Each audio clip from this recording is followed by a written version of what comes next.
बहुत स्वागत है दोस्तों। हम सिखों के दूसरे गुरु गुरु अंगद देव जी की बात करेंगे। इससे पहले हमने गुरु नानक देव जी की बात की थी। इन्होंने सिख धर्म को फाउंड किया था। आवाज इतनी सुरीली थी कि जब भी बोलते थे, भजन गाते थे, पूरी दुनिया मंत्र मुग्ध हो जाती थी। 28,000 किलोमीटर चले थे। पहले पूरे भारत का भ्रमण किया, उसके बाद एशिया तक चले गए थे टीचिंग्स को फैलाने। सत्य गुरु थे ये। पूरी दुनिया इनके सामने झुक गई थी और मान लिया था। जी हां, इनकी बातों को माना और उसके बाद गुरु अंगद देव जी इनके सक्सेसर हुए। गुरु नानक देव जी ने मेरिटोक्रेसी स्टैब्लिश की थी। इन्होंने योग्यता के आधार पर गुरु अंगद देव जी को चुना था, अपने बच्चों को नहीं चुना था। ये सारी चीजें हम इस लेक्चर में देखेंगे। तो चलिए आगे बढ़ते हैं। @reconnect मेरा फेसबुक पेज है, सिद्धांत अग्निहोत्री मेरी फेसबुक प्रोफाइल। आप मुझसे जुड़ सकते हैं, मुझसे सवाल पूछ सकते हैं। साथ ही साथ इन नंबर्स पे कॉल करिए, वेबसाइट विजिट करिए। हमने सारे एग्जाम्स को कवर किया है। दोस्तों बताना चाहूंगा कि बहुत सारे मुझे सवाल पूछे जाते हैं कि इस सब्जेक्ट का कोर्स है क्या, उस सब्जेक्ट का। दोस्तों IAS में जो ऑप्शनल कोर्स है वो सारे के सारे प्रोसेस में हैं। जैसे लॉन्च होंगे, जैसे कंप्लीट होंगे, आपको बिल्कुल इन्फॉर्म किया जाएगा। साथ ही साथ UGC नेट के भी बहुत सारे कोर्सेज प्रोसेस में हैं। We will let you know, just have patience. उसके बाद अब हम आगे बढ़ते हैं, ठीक है। तो क्विकली हम देख लेते हैं कि 10 गुरु कौन थे सिखिज्म में। सबसे पहले आए थे गुरु नानक। इनकी बायोग्राफी और लाइफ और जर्नी में ऑलरेडी कवर कर चुका हूं। सिख रिलीजन को इन्होंने फाउंड किया था। दोस्तों मैं एक चीज बताना भूल गया था जब गुरु नानक देव जी का लेक्चर सेशन ले रहा था मैं। हालांकि ये चीज मैंने कवर की है, भक्ति मूवमेंट और कबीरदास जी के लेक्चर में मैंने कवर की है। दोस्तों 2 फॉर्म ऑफ भक्ति होती है। सबसे पहले होती है सगुण फॉर्म ऑफ भक्ति, दूसरी होती है निर्गुण फॉर्म ऑफ भक्ति। सगुण फॉर्म ऑफ भक्ति में क्या करते हैं कि हम एक प्रतिमा को बेस मान लेते हैं। मतलब आप उसी तस्वीर में, उसी प्रतिमा में, उसी भगवान में डूब जाइए, क्योंकि हमको किसको समझना है, हमको उस परमेश्वर को समझना है। अब वो आपके ऊपर, आप कैसे भी समझिए, ध्यान लगाना है बस आपको। जिससे हम बने हैं हमको उसको समझना है। अल्टीमेट एम यही होता है और मोक्ष की प्राप्ति हो जाए हमको। तो सगुण फॉर्म ऑफ भक्ति होता है कि एक मूर्ति बना के उसकी पूजा करो। जैसे मीराबाई भगवान कृष्ण में डूब गई थी। इस भक्ति, ये फॉर्म मतलब एक फॉर्म होता है इस भक्ति का। निर्गुण कोई भी फॉर्म नहीं होती है, फॉर्मलेस भक्ति होती है। कण कण में ईश्वर बसता है। One man, one god, one energy. हर किसी में वही एनर्जी है जो सब में है। हर कोई यहां पे इक्वल है। तो गुरु नानक देव जी जो थे निर्गुण फॉर्म ऑफ भक्ति करते थे, फॉर्मलेस गॉड है। और गुरु नानक देव जी की आवाज, जैसा कि मैंने बताया, बड़ी सुरीली थी। एक्स्ट्रा ऑर्डिनरी चाइल्ड थे ये। इनके पिताजी बड़े टेंशन में रहते थे कि मेरा बेटा करेगा क्या, इसको मैं कुछ बोलता हूं कुछ करता है। लेकिन गुरु नानक देव जी खत्री परिवार के थे, मिडिल क्लास फैमिली के थे, लेकिन बहुत अलग थे। जब 5 साल की उम्र में थे, इनके टीचर ने बोला कि वर्णमाला लिखो, अल्फाबेट से लिखो। इन्होंने मैथमेटिकल रिप्रेजेंटेशन ऑफ गॉड लिख दिया। वहीं पे सरेंडर कर दिया था टीचर ने कि मैं इसको नहीं समझा सकता, ये ऑलरेडी सीखा हुआ है। उसके बाद फिर गुरु नानक देव जी को जब एनलाइटनमेंट ज्ञान की प्राप्ति हुई, उन्होंने 5 जर्नी की, 5 उदासियां की और पूरी दुनिया घूमे, एशिया तक चले गए थे पैदल। 28,000 किलोमीटर। दोस्तों बहुत भयानक आंकड़ा है ये। आजकल तो मैंने देखा है कि एक ग्लास का पानी किचन में जाके लोग नहीं रखते। इतना चलना तो बहुत दूर की बात है। उसके बाद इनके जो सक्सेसर आए गुरु अंगद जी। गुरु नानक हर किसी को अपना बच्चा मानते थे, लेकिन गुरु अंगद जी इनके स्टूडेंट थे और ये सक्सेसर हुए। इन्होंने गुरुमुखी स्क्रिप्ट फाइंड की। जी हां, इसको पूरा कंपाइल किया। और गुरुमुखी स्क्रिप्ट गुरु के मुख से निकली हुई, जिससे पंजाबी लैंग्वेज बनी है। पंजाबी लैंग्वेज का बेस है, स्क्रिप्ट में ही लिखी जाती है ना सारी चीजें, ठीक है। और गुरु ग्रंथ साहिब जो कि सिखों की पावन बुक है, होली बुक है, इसी स्क्रिप्ट से कंपाइल्ड है। जी हां, तो गुरु अंगद जी को इसका क्रेडिट जाएगा। उसके बाद फिर इनके शिष्य गुरु अमरदास। दोस्तों गुरु नानक देव जी ने, बताना चाहता हूं, मेरिटोक्रेसी स्टैब्लिश की थी। अपने बच्चों को उन्होंने नहीं चुना था। 2 बच्चे थे उनके। कौन कौन थे चलिए कमेंट बॉक्स में बताइए।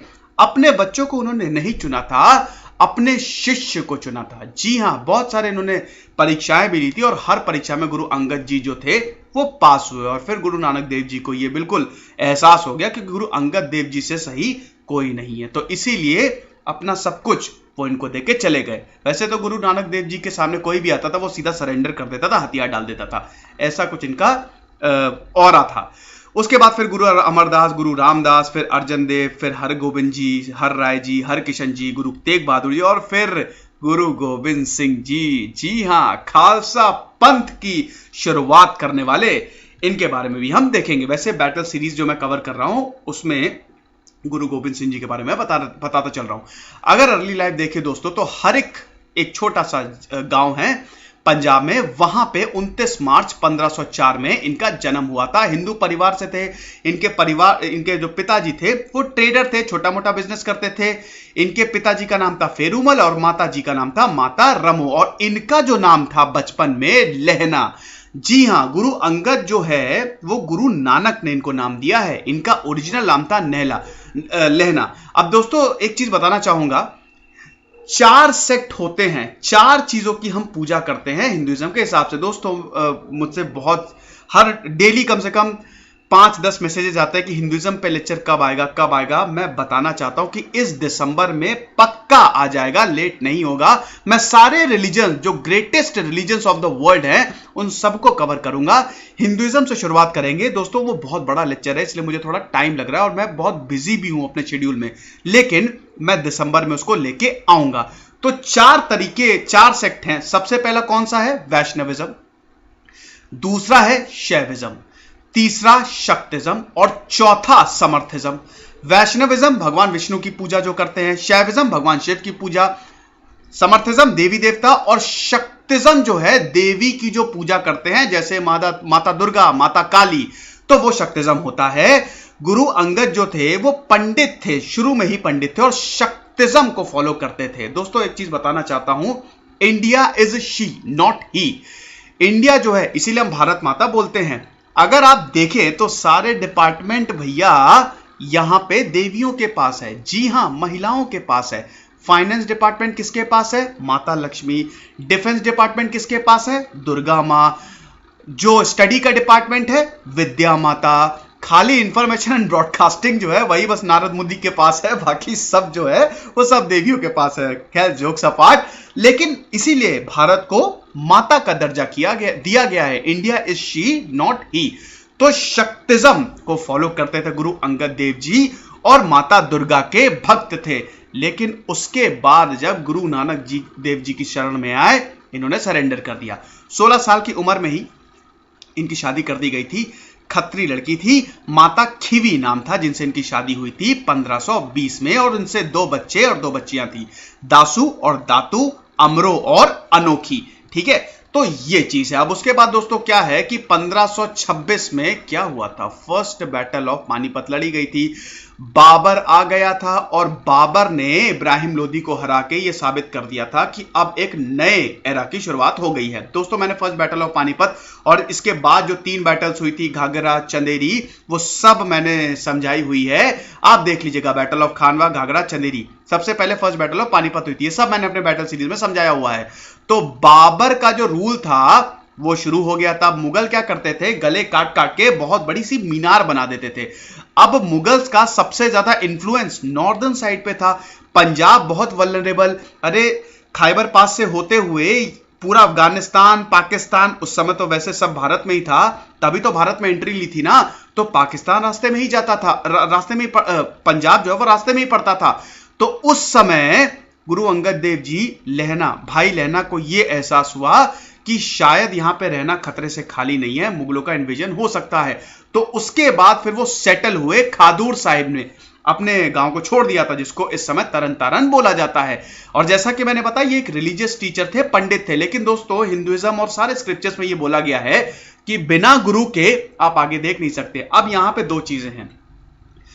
कभी भी अगर आपको सक्सेस होना है आपको गुरु बनाना पड़ेगा, ये बिल्कुल तय बात है। हर इंसान जो भी सक्सेसफुल है उनका एक ना एक टीचर होता है, पढ़ाई के बिना आप थोड़ी ना कर सकते। अब यहां पे बताना चाहूंगा, गुरु जो है उनका भी चुनाव सोच समझ के करना चाहिए। अगर आपका गुरु ऐसा है जो नफरत सिखा रहा है, एक तो याद रखिएगा कि जो भी नफरत की बात करे, चाहे गुरु हो चाहे कोई भी हो, नफरत बोले, इसको मारो, उसको मारो, इससे नफरत करो, उससे नफरत करो, उल्टे पांव दौड़ लगा लेना। और जो प्यार की बात करे उसके पास चले जाना। पता है ऐसा क्यों? दोस्तों जब नफरत बन जाती है, ये एक्चुअली ब्रेन वॉशिंग होती है, ठीक है। और जब आपके दिमाग में नफरत बैठ गई, याद रखिएगा आप बर्बादी की राह पे चले गए हैं, आपको फिर कोई नहीं रोक सकता और वो नफरत एक दिन आपको खा जाएगी। तो ये हमको इस बात का ध्यान रखना पड़ता है, ये बात मेरी गांठ बांध लीजिएगा कि कोई भी नफरत का पाठ पढ़ा है उल्टे पांव दौड़ लगाइएगा, भैया तुम महान हो हमको छोड़ दो, प्यार का जो पाठ पढ़ा है उसके बाद चले जाइएगा। तो गुरु का चुनाव भी इसी बिना पे होता है। कबीरदास जी का दोहा नहीं सुना क्या कि पोथी पढ़ पढ़ जग भया, पंडित भया न कोई, ढाई आखर प्रेम का पढ़े जो पंडित होए। क्या बात है। बहरहाल भाई लहना जो है उसके बाद फिर गुरु की जरूरत पड़ती है, तो गुरु नानक जी से जब संपर्क में आते हैं गुरु नानक देव जी के, वो सरेंडर कर देते हैं और भाई लहना जो है 20 साल में ही गुरु नानक देव जी के डिसाइपल हो जाते हैं, उनको गुरु मान लेते हैं। अब उसके बाद गुरु नानक देव जी ब्लेसिंग्स, जितनी भी शावर्स ऑफ ब्लेसिंग्स होती हैं इनके ऊपर बरसाते हैं। जी हां, इनको सारी चीजें सिखाते हैं, मेडिटेट करना सिखाते हैं, ध्यान, अपनी जितनी भी जो भी इन्होंने सीखा होता है वो सब गुरु अंगद देव जी को देने लगते हैं। अब दोस्तों क्या है कि भाई लहना गुरु अंगद देव जी बने कैसे, इसमें भी स्टोरीज हैं, ठीक है। काफी स्टोरीज है, जो सबसे ज्यादा एक्सेप्टेड है, वाइडली एक्सेप्टेड है, उसमें यह है कि एक बार क्या हुआ कि एक मग जो है वो कीचड़ में गिर जाता है। तो गुरु नानक देव जी अपने बच्चों से कहते हैं, तो इनके बच्चे बड़े आनाकानी करते हैं कि मैं नहीं करूंगा, वो बड़ा गंदा है, वो बड़ा टीडियस टास्क है। दोस्तों ऐसा होता है ना, एक चीज बताना चाहता हूं कि अगर आपकी फैमिली कोई सेलिब्रिटी अगर स्टेटस है या बहुत बड़ी पोस्ट पे है, तो उनके बच्चों में थोड़ी सी अकड़ आ जाती है। ये एक अजीब सा ट्रेडिशन है, ठीक है। और ये नेचुरल भी है, बहुत कम ही लोग हैं जो डाउन टू अर्थ रह पाते हैं, लेकिन मैक्सिमम जो है उनमें थोड़ी सी, अरे मेरे पिताजी तो इतने बड़े सेलिब्रिटी हैं, गुरु नानक देव जी तो उस समय सेलिब्रिटी ही हो गए थे, ठीक है। तो क्या है कि इनके बच्चों ने बोल दिया कि हम नहीं उठाएंगे, लेकिन गुरु अंगद देव जी ने कुछ भी नहीं बोला। एक सच्चा डिसाइपल, एक सच्चा शिष्य वही है जो अपने गुरु की बातों पे सवाल ना उठाए अनटिल एंड अनलेस गुरु गलत नहीं बोल रहा हो। नफरत की, यहां पे आप डॉट्स कनेक्ट करिएगा, नफरत की बातें ना सिखा रहा हो। तो गुरु अंगद देव जी ने चुपचाप वो मग उठाया, उसको साफ किया, धोया और गुरु नानक देव जी के चरणों में रख दिया। उसी वक्त गुरु नानक देव जी ने यह बोल दिया कि यही मेरा सक्सेसर है। मेरिटोक्रेसी स्टैब्लिश की दोस्तों, ये बहुत बड़ी बात है। गुरु नानक देव जी ने अपने बच्चों को अपना जो भी कार्य था वो नहीं दिया, कार्यभार जो था वो गुरु अंगद देव जी के कंधों पे सौंपा। और उसके बाद 13 जून 1539 में गुरु अंगद जी जो थे, भाई लहना को गुरु अंगद का बेसिकली जो नाम है वो 13 जून 1539 में गुरु नानक देव जी ने दिया। गुरु नानक देव जी ने बोला कि ये मेरे बॉडी का पार्ट है, अंग है, इसीलिए इसका नाम अंगद होगा। तो भाई लहना गुरु अंगद बन गए और उसके बाद सिख जो है इनको फॉलो करने लगे।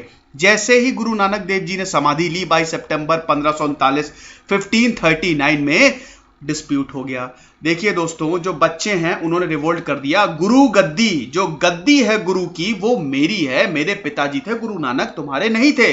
तो यहां पे डिस्प्यूट हो गया। बहुत सिखों ने गुरु अंगद देव जी को साफ मना कर दिया कि हम तो आपको फॉलो नहीं करेंगे। गुरु अंगद देव जी को सबसे कुछ ज्यादा फर्क नहीं पड़ता था, उनको तो खाली टीचिंग्स फैलानी थी। गुरु अंगद देव जी ने बोला कि कोई बात नहीं, तो उन्होंने फिर करतारपुर छोड़ दिया और उसके बाद फिर खादूर साहिब में सेटल हुए और वहां से भी वो अपनी टीचिंग्स को सबको बताते थे, पढ़ाते थे, हर चीज करते थे गुरु अंगद देव जी। वही अद्वैत वेदांत की जो टीचिंग्स है, formless God, one man one God, सब में वही एनर्जी है, उस परमेश्वर को समझ लो, निर्गुण फॉर्म ऑफ भक्ति, ये सबको पढ़ाते थे। डिसाइपल्स बहुत ज्यादा बढ़े। मीनवाइल इनकी जो मुलाकात है वो गुरु अमरदास जी से हुई। गुरु अमरदास जी भी पंडित थे, ये बेसिकली वैष्णविज्म थे, ठीक है, भगवान विष्णु की पूजा करते थे गुरु अमरदास जी। तो गुरु अमरदास जी जो थे 20 पिलग्रिमेज उन्होंने की थी, 20 जर्नीज की थी, सारी होली सिटीज हो आए थे। लेकिन एक दिन क्या होता है, गुरु अमरदास जी से बोला कि भैया कोई गुरु तुम करोगे कि नहीं, कि ऐसे ही चले जा रहे हो। तो गुरु अमरदास जी ने फिर गुरु अंगद देव जी को अपना गुरु मान लिया। दोस्तों मुगलों की अगर बात करें तो हुमायूं जो है वो गुरु अंगद देव जी से मिलने आया था। स्टोरी ऐसी है कि अपने घोड़े पे आया था। अब दोस्तों क्या है कि 1530 में बाबर तो मर गया, ठीक है, बाबर का बेटा हुमायूं गद्दी पे बैठा, लेकिन हुमायूं बड़ा अनफॉर्चुनेट राजा था, ये सब मैं कवर कर चुका हूं। तो हुमायूं शेर शाह से युद्ध में लड़ा हुआ था, 1540 में मिलने आया था, उस समय बैटल ऑफ कन्नौज हो रही थी। तो हुमायूं अपने घोड़े पे आया, उस समय जो थे वो ध्यान में थे, गुरु अंगद देव जी मेडिटेट कर रहे थे। हुमायूं बड़ा अकड़ में आया और जाता है अंदर और घोड़े से उतरता ही नहीं है। अब गुरु अंगद देव जी ध्यान में थे, उन्होंने ध्यान नहीं दिया, तो गुरु हुमायूं ने अपनी तलवार निकाल ली। तब गुरु अंगद देव जी ने अपना ध्यान तोड़ा और उसके बाद बोला हुमायूं को, तुम्हारी तलवार जो है तो तुम्हारे दुश्मन पे तो उठी नहीं, मुझ पे उठाओगे।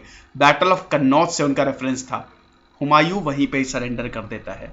हुमायूं को पता लग जाता है कि ये जो हैं ये कोई आम इंसान नहीं है, ये मैसेंजर ऑफ गॉड है। तो हुमायूं उनसे सलाह मशवरा करता। हुमायूं इसलिए आया था कि वो इनकी ब्लेसिंग्स चाहता था। बहुत बड़ा नाम था गुरु अंगद देव जी, गुरु नानक का, इनसे ब्लेसिंग्स चाहता था कि हम जो है ये बैटल जीत जाएं। तो हुमायूं सरेंडर कर देता है उसके बाद। ठीक है, जो भी इन लोगों गुरुओं से मिलता था वो सब सरेंडर कर देते थे। उसके बाद फिर गुरु अमरदास जी पे मैं आ रहा हूं।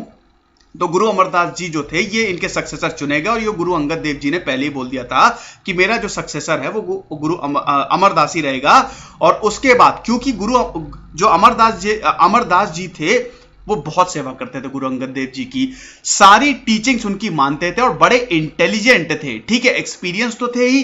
तो गुरु अंगद देव जी ने सोच विचार करके अमरदास जी को अगला गुरु बनाया और थर्ड गुरु हुए फिर गुरु अमरदास। मीनवाइल 1552 में इनकी मृत्यु हो गई, मतलब इन्होंने समाधि ले ली गुरु अंगद देव जी ने। और फिर अगले गुरु जो थे वो गुरु अमरदास जी थे। दोस्तों मुझे लगता है मैंने एक थोड़ी सी गलती कर दी है।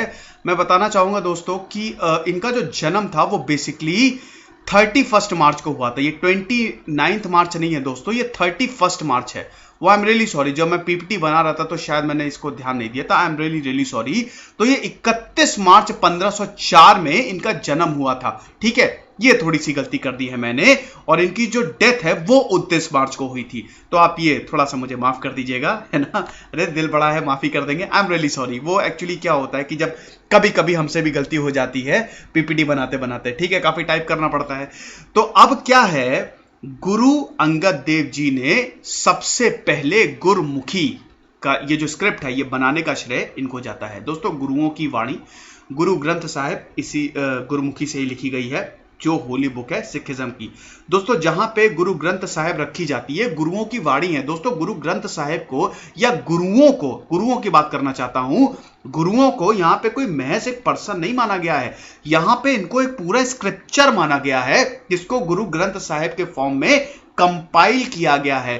सारे गुरुओं की टीचिंग्स गुरु ग्रंथ साहिब में मिलती है और जहां पे गुरु ग्रंथ साहिब रखी जाती है उसको क्या कहते हैं, गुरुद्वारा। जी हां, गुरुद्वारा।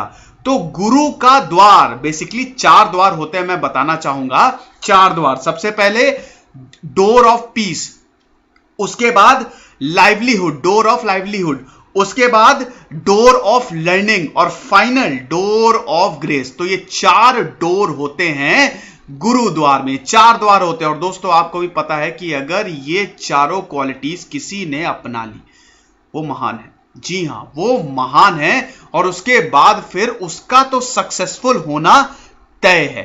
तो दोस्तों 62 से 63 श्लोक जो हैं इन्होंने कंपोज किए थे और ये गुरु ग्रंथ साहिब में आपको मिलेंगे, बिल्कुल मिलेंगे। ठीक है, तो गुरुमुखी का जो कंपाइलेशन है, पंजाबी जो लैंग्वेज है वो गुरुमुखी स्क्रिप्ट में लिखी गई है, वो इन्होंने किया। लंगर की बात करें दोस्तों तो लंगर एक ऐसा वे ऑफ सर्विस है, सेवा का वो भाव है जो शायद सबके बस की बात नहीं है।